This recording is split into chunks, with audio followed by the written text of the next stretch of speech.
professional wrestling has been home to numerous legendary tag teams that redefined the sport. Among them, the Brain Busters Arn Anderson and Tully Blanchard carved a unique legacy in the 1980s as a pair who blended technical wrestling mastery with calculated villainy.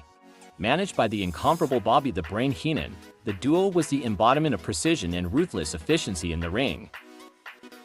Despite their relatively short tenure as a team in the World Wrestling Federation, their impact was monumental. This video delves deep into their origins, standout matches, memorable rivalries, and the indelible legacy they left in professional wrestling.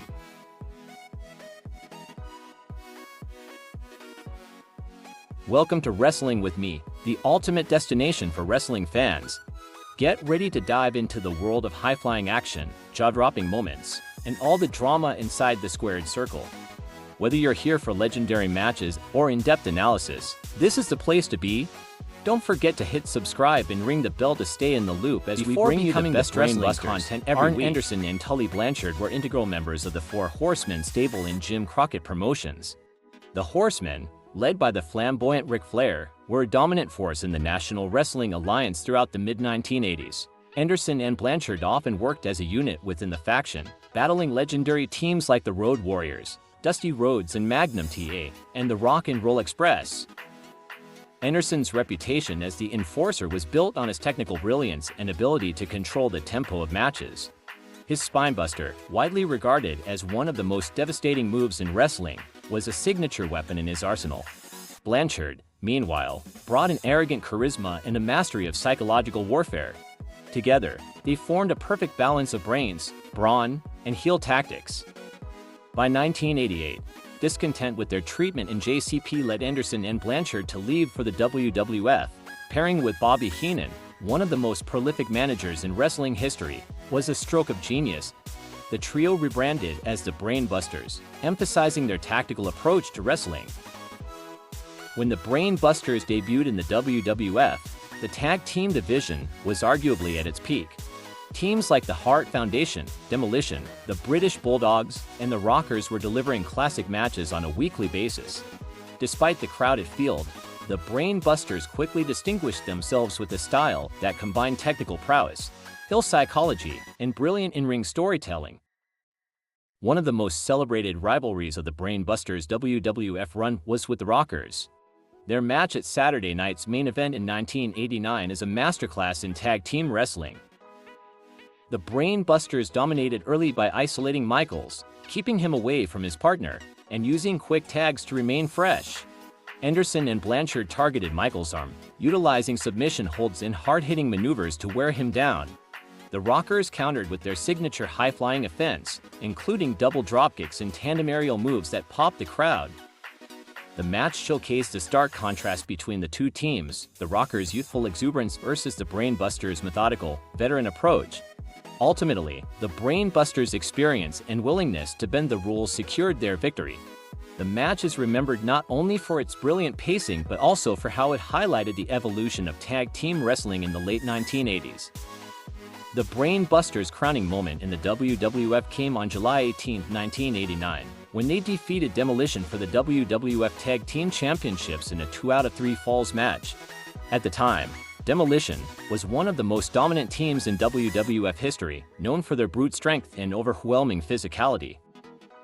The Brain Busters approached the match with a clear strategy: isolate one member of Demolition, avoid prolonged physical exchanges, and exploit opportunities. Their teamwork and in-ring intelligence allowed them to score a decisive victory, becoming the first team to hold both the NWA and WWF tag team titles. The match itself was a testament to their ability to adapt. While Demolition relied on power moves and double-team maneuvers, Anderson and Blanchard used precision strikes, frequent tags, and calculated risks. The victory was a significant milestone, showcasing that brains could triumph over brawn. Beyond their feud with the Rockers and Demolition, the Brain Busters had memorable encounters with Bret Hart and Jim Neidhart of the Hart Foundation. Matches between these two teams were technical clinics, with Bret Hart's wrestling acumen pairing beautifully against Anderson and Blanchard's methodical style. Another highlight was their rivalry with Rick Martel and Tito Santana of the Team Strikeforce. When Strikeforce reunited in early 1989, their clashes with the Brainbusters highlighted the latter's ability to create tension and drama in the ring. The Brainbusters exploited Martel's storyline injury to secure victories, reinforcing their heel status. Despite their success, the Brainbusters' tenure in the WWF was short-lived. By late 1989, both Anderson and Blanchard had left the company, citing creative differences and a desire to return to familiar territory in the NWA, then rebranded as WCW. However, their return was bittersweet. Blanchard faced personal issues and eventually left the wrestling business, while Anderson resumed his role in the Four Horsemen. Their time in the WWF was brief, but it added another layer to their legacy. Competing on wrestling's biggest stage and thriving in a stacked tag team division solidified their status as one of the greatest duos of all time.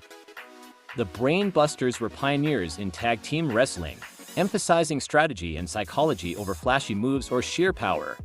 Their influence can be seen in countless teams that followed, from the Revival to teams like the Usos and the Young Bucks, who incorporate storytelling and psychology into their matches. The Revival, now going by the name FTR, in particular, has cited Anderson and Blanchard as major influences on their career. Their homage to the Brainbusters' style, focusing on technical mastery and isolating opponents, has drawn praise from fans and critics alike. The Brainbusters' inclusion in the WWE Hall of Fame in 2012 as part of the Four Horsemen was a fitting recognition of their contributions to the wrestling world. Their legacy is not confined to championships or memorable matches, but extends to their impact on the craft of tag team wrestling itself. The Brainbusters were more than just another tag team, they were innovators.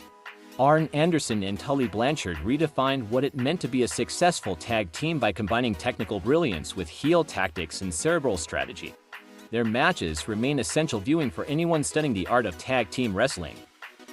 Although their time in the WWF was brief, it was marked by unforgettable moments, including their championship victory over Demolition and their classic encounters with teams like the Rockers and the Hart Foundation.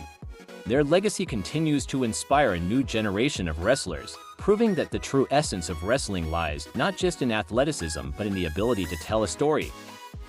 The Brainbusters may have relied on brains over brawn, but their impact was anything but subtle. They remain a testament to the enduring power of teamwork, strategy, and technical excellence in professional wrestling. Well, that's all we've got time for today, and a big thanks for watching.